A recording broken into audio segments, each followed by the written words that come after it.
Hello friends, today we will discuss the Cauchy-Courchet theorems. Friends, there are different forms for this Cauchy-Courchet theorem. There are different forms of same theorem. We will see some of them in this class. Okay, but to prove the Cauchy-Courchet theorem, we need some more results which can be used in proving Cauchy-Courchet theorem. The first result is Green's theorem. What Green's theorem says that if m, which is a function of x and y, and n, which is a function of x and y, these are two continuous real valued functions with their partial derivatives inside and on a simple closed contour gamma, then integral over this gamma m dx, that is integral of m with respect to x plus integral of n with respect to y, equal to double integral over whole region dou n by dou x minus dou m by dou y, that is partial derivative of n with respect to x minus partial derivative of m with respect to y, right, into dx dy, where this omega is the interior of this curve gamma. Omega is the region which is interior of this gamma. So what this says now, the Green's theorem, if two real valued continuous functions are there with partial derivatives holds inside the curve gamma and on also curve gamma, then integral over gamma m dx plus n dy is nothing but double integral over this region omega of dou n by dou x minus dou m by dou y with respect to x and y, where this omega is interior of gamma. Now we prove this theorem in a special case that now this r is not there, this omega is a rectangle and it's an interior whose sides are parallel to coordinate axis. So we will consider this as a gamma whole. See here, from this point to this point, right, here to here, then this and then this. We will consider this gamma closed curve. And what about omega? The interior of this closed curve, we will consider this region as omega. We will consider this region as omega, whose sides are parallel to coordinate axis. Sides of these regions are parallel to coordinate axis. Let C is equal to C1 plus C2 plus C3 plus C4 as in figure, or I will call it as gamma is equal to C1 plus C2 plus C3 plus C4 as in figure. So consider this as gamma. Observe that dy equal to is identically 0 on C1 and C3, while dx is identically 0 on C2 and C4. What is meant by dy? Rate of change in y. Now, what is meant by rate of change in y? What about this one? Only x coordinate changes here. X will be changes, y remains as it is. Suppose this point is x0, y0. Then what will be this point? X coordinate will be changes, y0 will remain same because parallel to x-axis. If a line parallel to x-axis, then its y coordinate is always constant. Only what changes? X coordinate will be changed. So if this point is your x0, y0, no doubt this point will be x1, y0. This point will be your x coordinate will as it is, y coordinate will changes y1.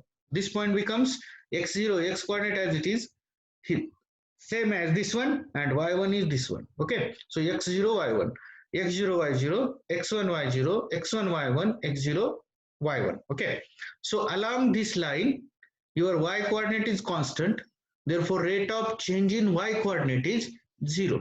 That's why dy is 0 along this line as well as along this line.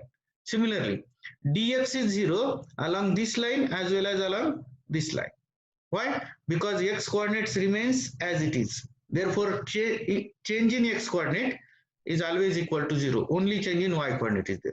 So dy is identically 0 on C1 and C3, while dx is identically 0 on C4 and C2. C4 and C2. Therefore, we have integral over gamma p, I will call it not p, this is what m of xy with respect to x plus n of xy with respect to y equal to. Now what is the integral of this along whole gamma? Along whole gamma means what? We have to find integral along whole gamma. Therefore integral along c1 of same function plus integral along C2 of same function plus integral along C3 of same function plus integral along C4 of same function. Now while finding integral along this, what this implies, integral from x0 to x1, integral from, because y0 is constant there, integral from x0 to x1 of m of xy dx plus n of xy dy. But along C1 dy is 0, therefore we get only integral from x0 to x1 m of xy dx.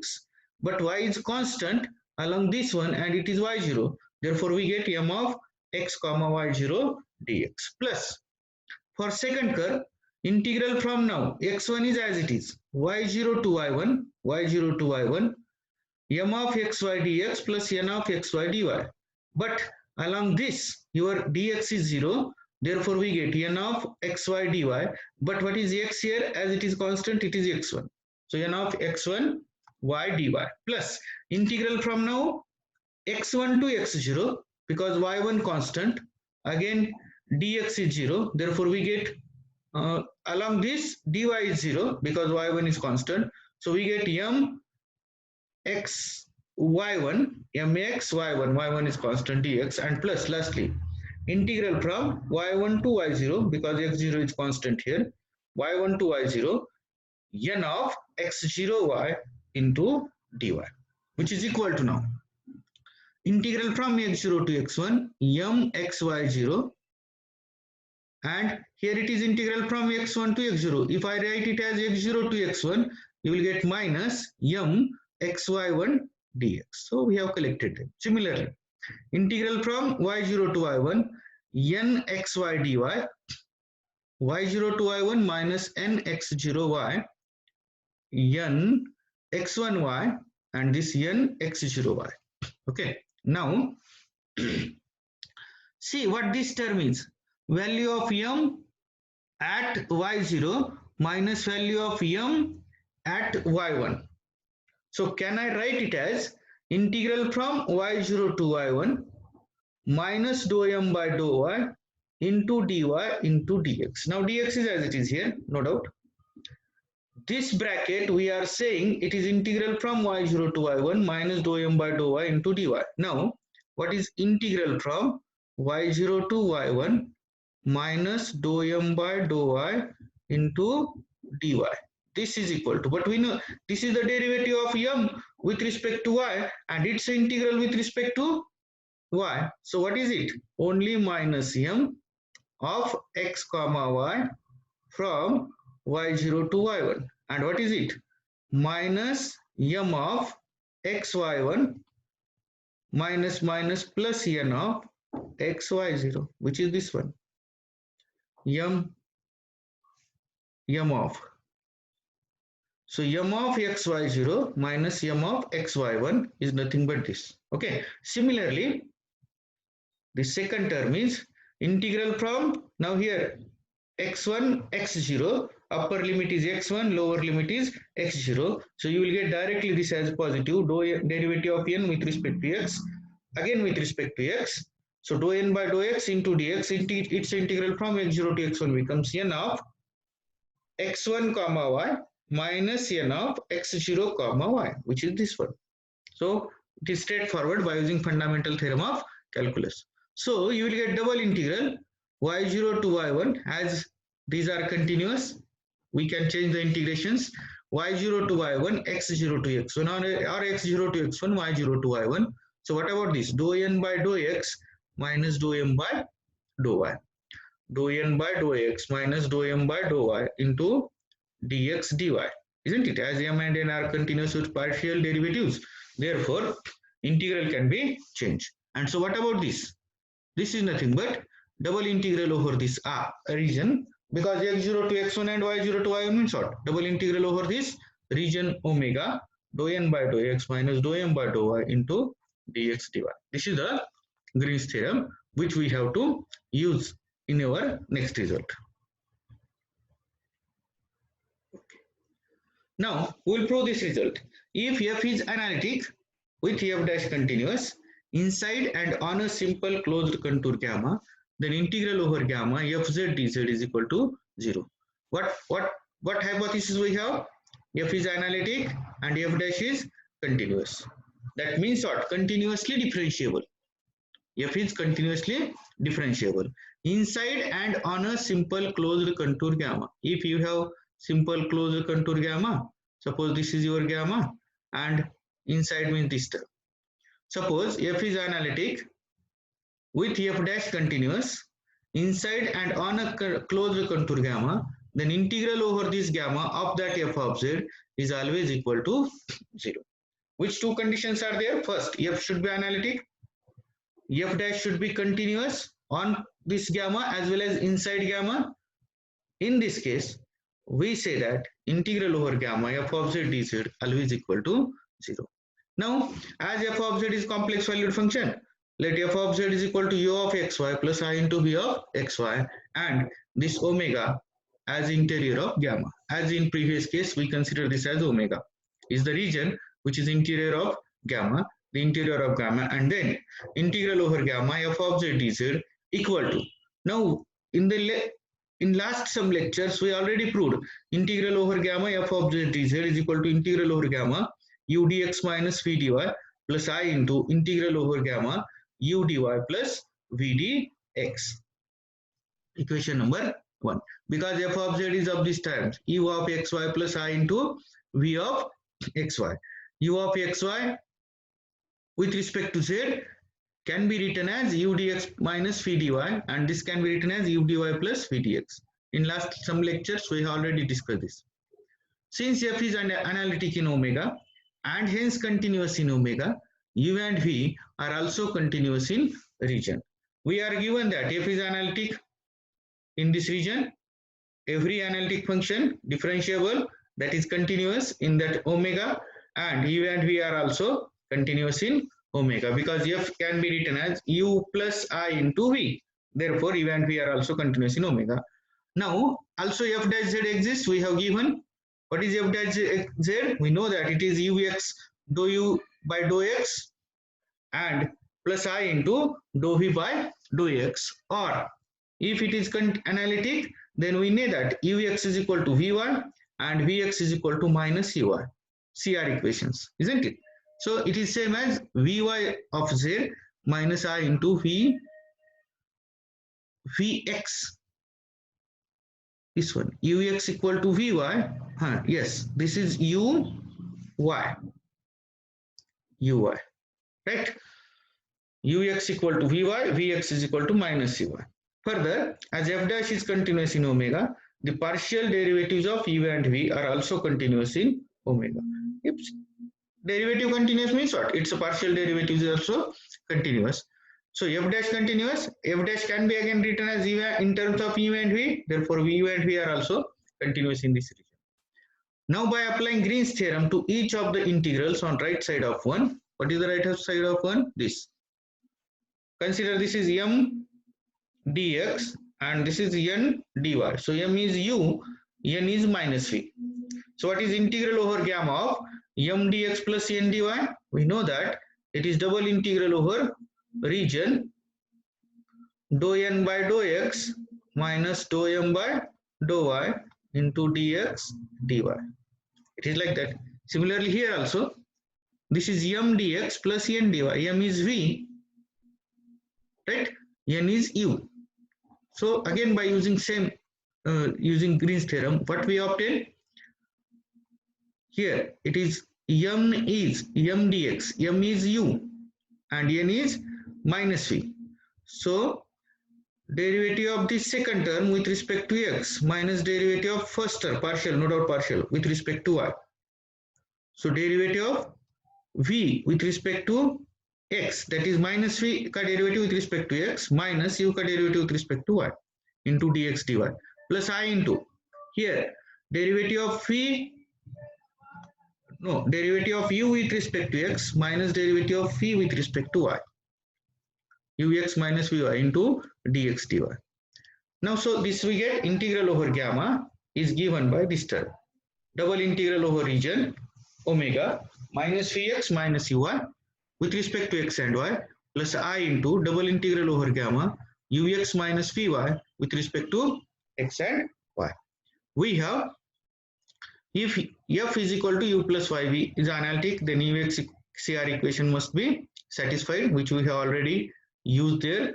Therefore, integral over gamma f of z dz equal to double integral over. Now, I have used here minus Vx is equal to ui. We know that minus Vx is equal to ui minus ui dx dy plus I into, now ux equal to what? Vy minus vy dx dy.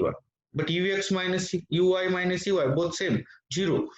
0 का integral of 0 with respect to x, constant term, and definite integral become 0. Similar to this.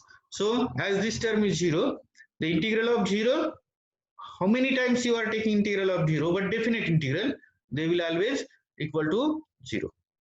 So 0 plus 0 equal to 0, and hence integral over gamma of this function f of z dz is always equal to 0. So if two conditions are satisfied, that is f is analytic and f dash is continuous inside and on a simpler closed contour gamma, then integral over that gamma of function f of z should be equal to 0 with respect to z. So if these two conditions are satisfied, so first what we have proved here, if f is analytic and f is analytic, and second condition, f dash is continuous in closed inside and on closed contour gamma, then integral over gamma f of z dz equal to 0. That we have proved. Now we will see the first form of Cauchy-Grosset theorem. The first form of Cauchy-Grosset theorem, which is something a lengthy proof, but we will understand it. Suppose f is analytic in an open disk D which is contained in C, and let Z1, Z2, Z3 be 3 points in that disk D.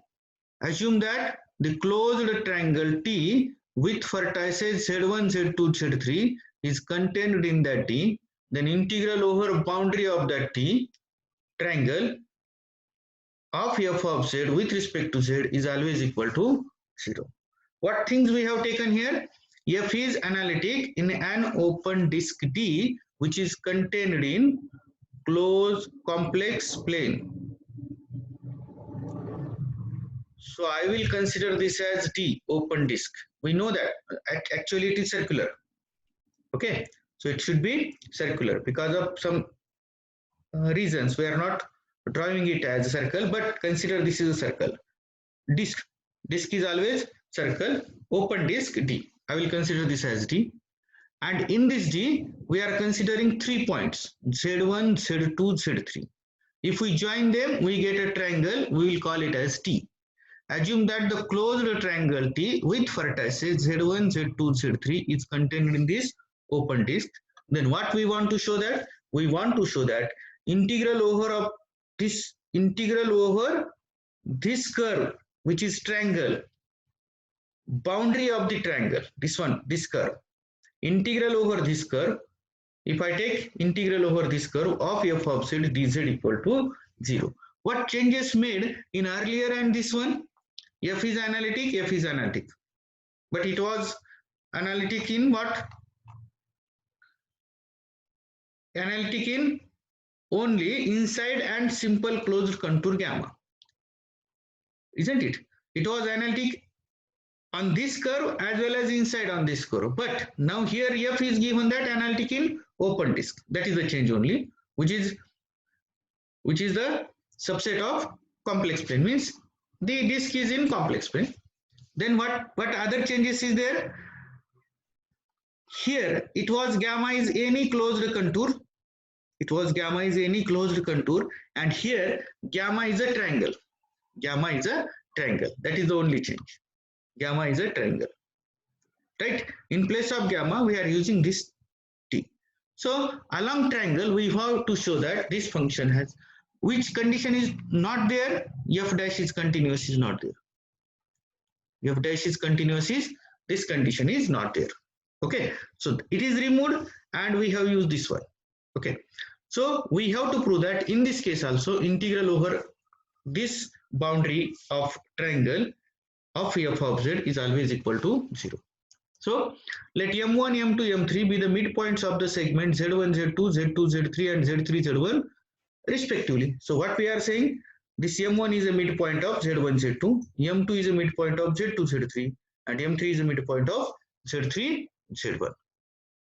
Then dimension of T1 is equal to 1 by 2 diameter of T. Okay, diameter of T1 is equal to 1 by 2 diameter of T, where diameter of bounded set S is defined to be supremum of distance between 2 points A and B belongs to S. Now this T1, T2, T3, what we have taken. So by this,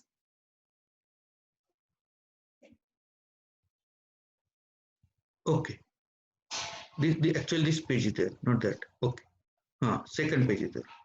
Then we get smaller triangles TK for K lies between 1 and 4.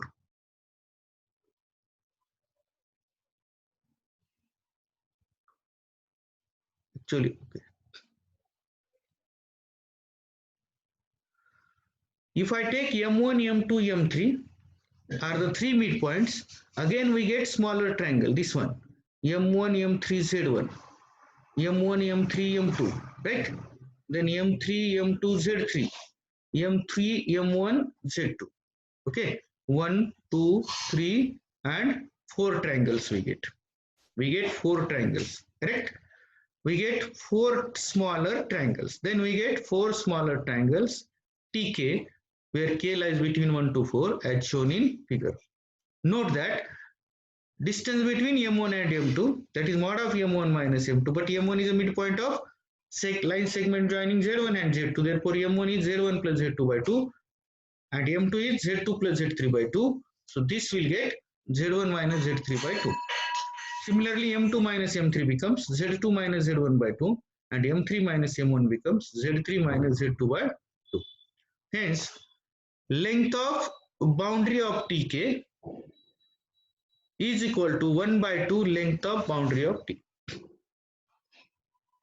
or curve. TK for each K is equal to 1, 2, 3 and 4, where dou TK denotes the boundary of TK and length of gamma denotes the length of gamma. This can be written as boundary of T means what? We have considered this as length of gamma. Okay.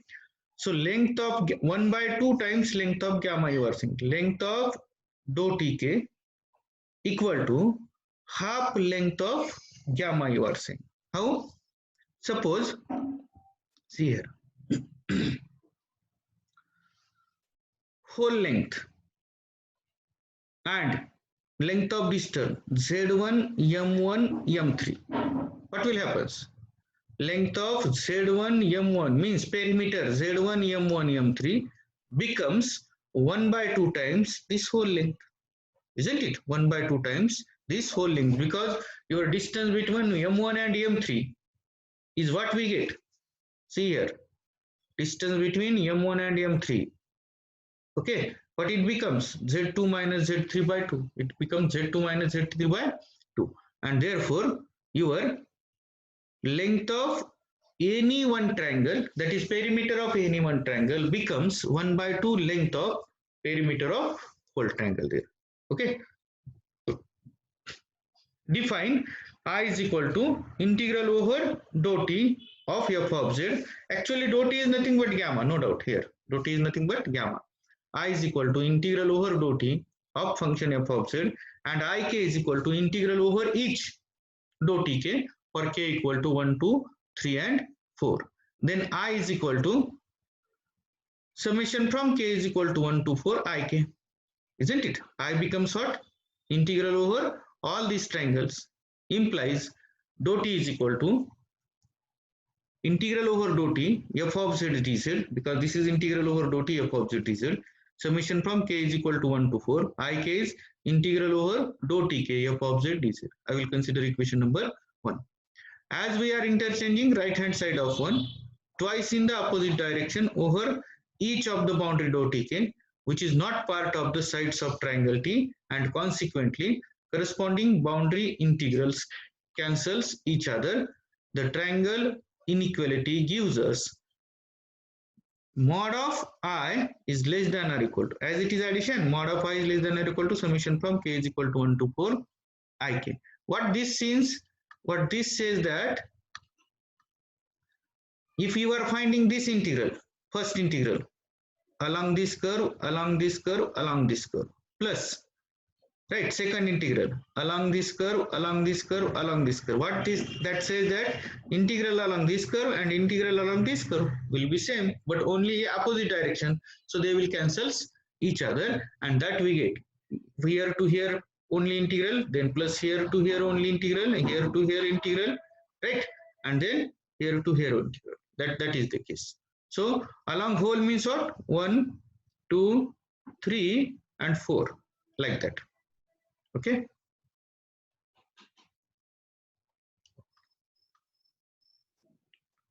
Yes. So this is triangle inequality. Consequently, there exists at least one k in 1, 2, 3, 4 such that the inequality this ik greater than or equal to I by 4. So as 4 are there, so this can be written as also there exists ik greater than or equal to I by 4.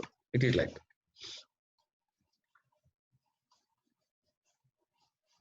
For otherwise, if it is less than or equal to, a contradiction you will get. Okay.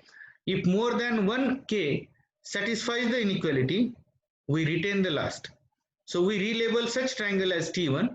The diameter of T1, that is the length of its largest side, is 1/2 of the diameter of T. Already we have written something there. Therefore, diameter of T1 is equal to 1 by 2 diameter of T, where the diameter of bounded set S is denoted by this supremum. We know that what is meant by diameter of any set, the largest distance between 2 points on that set or in that set AB belongs to S. Thus, with T1 is equal to integral over dou T1 f of z dz, we obtain I less than or equal to 4 times of I1. So what we consider here, see, T1 is, now we have considered T1 as this one, and in that again we want to take the midpoints of these sides. So this is our now T1 we have considered, and for that T1 its a perimeter is 1 by 2 of times whole, and then we will go for again subpartition of this T1 also. That is the case. Okay.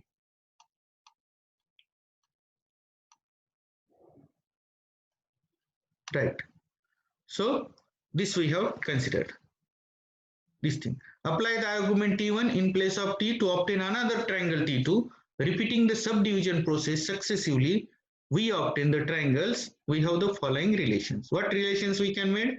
For each n, your Tn will be subset of Tn minus 1. It will contain in that only itself, where T0 equal to T itself. If Ij is integral over dou Tj fz dz, then mod of Ij less than or equal to 4 times Ij plus 1, I0 equal to 0, as in the above. Okay. Third condition was what? Is what? The length of dou Tj plus 1 is 1 by 2 length of dou Tj. Then diameter of dou Tj plus 1, 1 by 2 diameter of dou Tj. Note also that diameter of dou Tj is always less than or equal to length of dou Tj, in particular at n stage. Right. Then 1 dash becomes Tn contained in Tn minus 1, contained in T square, T1, T0, that is T. All these triangles are contained in T. This is obvious. Then second is what? Second dash is mod of I is less than or equal to 4 raised to n mod of In. Mod of I is less than or equal to 4 raised to n mod of In, because mod of, we have taken I less than or equal to 4 times mod of I1, then 4 into 4 times mod of I2, and so on. 4 raised to n mod of I raised to n. But this I raised to n we have considered there.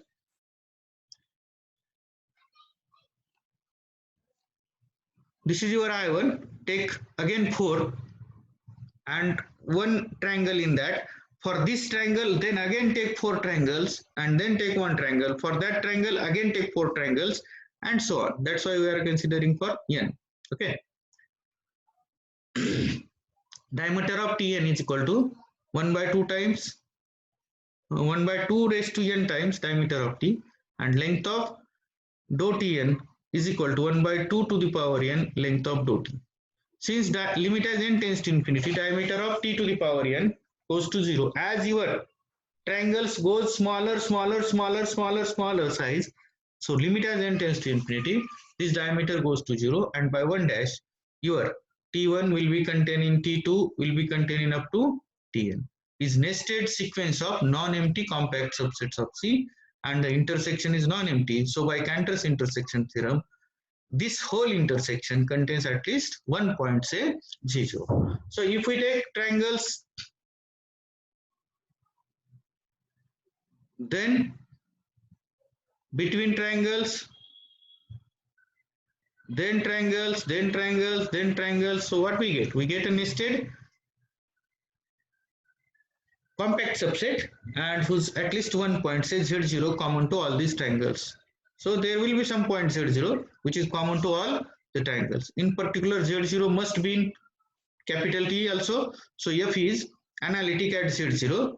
Therefore, F is analytic at Z0. Therefore, for a given epsilon greater than 0, there exists a delta greater than 0 such that F of Z is equal to F of Z0 plus Z minus Z0 F dash Z plus Z minus Z0 n of Z. Analytic means what? It is differentiable at Z0. It is not only differentiable at Z0, but it is differentiable in the neighborhood of Z0 also. Okay, that is the analyticity.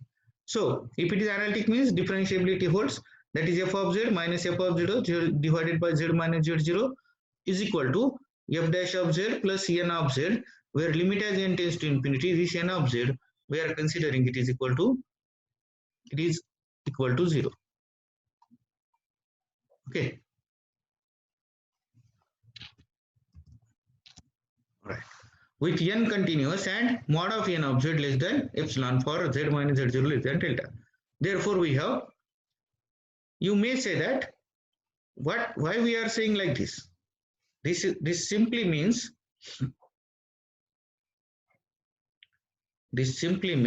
F of Z minus F of Z0 divided by Z minus Z0 equal to F dash of Z0 plus n of Z. So we know that limit as Z tends to Z0, this becomes F dash of Z, and we have taken as limit n tends to Z0, n of Z equal to 0 there. That we have considered. Okay.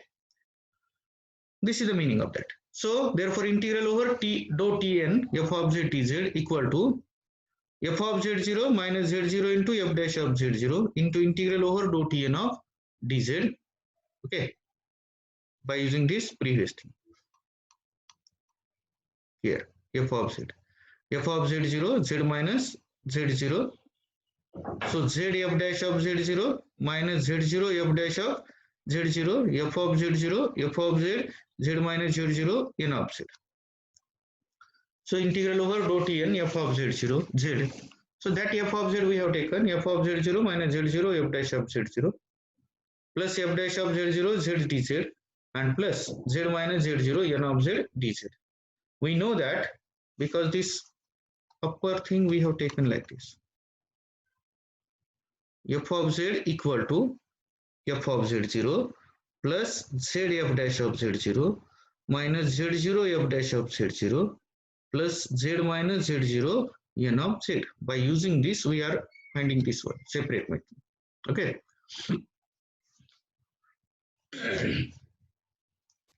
Right. We know that if gamma is any closed contour, then integral over gamma dz can be written as integral over gamma Z minus Z0 into dz, and it is equal to 0. If gamma is any closed contour, then integral over this whole is always equal to what? It is always equal to 0. It is always equal to 0. So therefore, this term we have already proved. Integral over gamma, integral of 1 with respect to z is always equal to 0. Okay. If it is closed means it should be depend on endpoints, and endpoints are same, so it should be 0. So therefore, integral over dou Tn of f of z dz equal to integral over dou Tn z minus z0 n of z dz. We have used this term z minus integral over gamma z minus z0 dz equal to 0.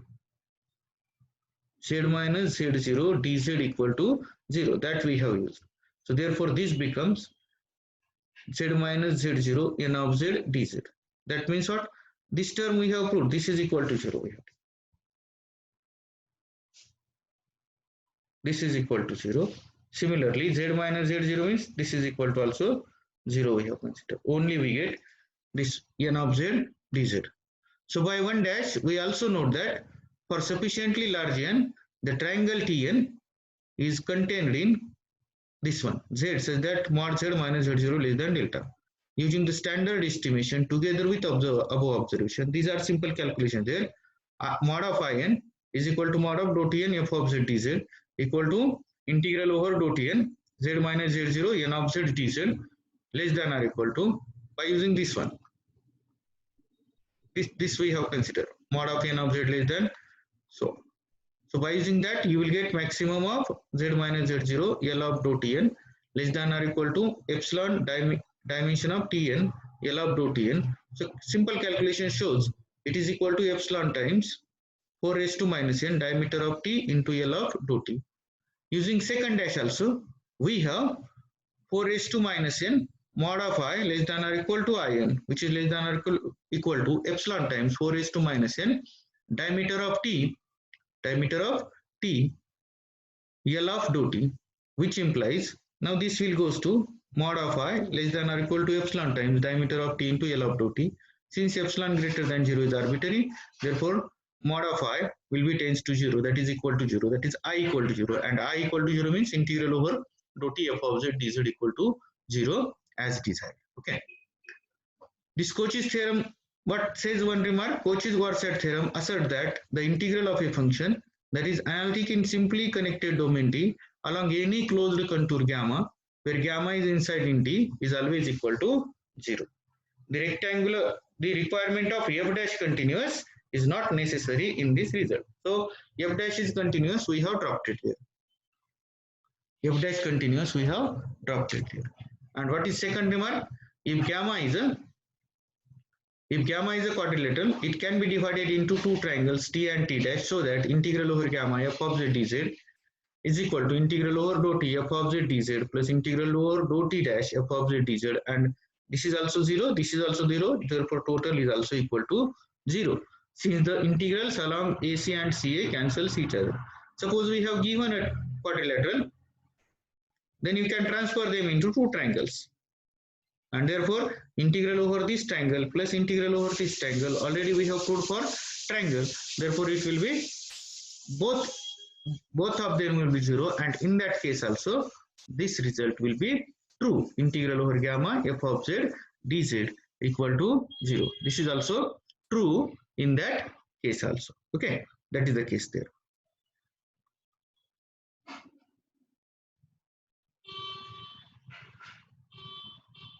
Okay. There are some other forms of Cauchy's theorem we will see in next lecture.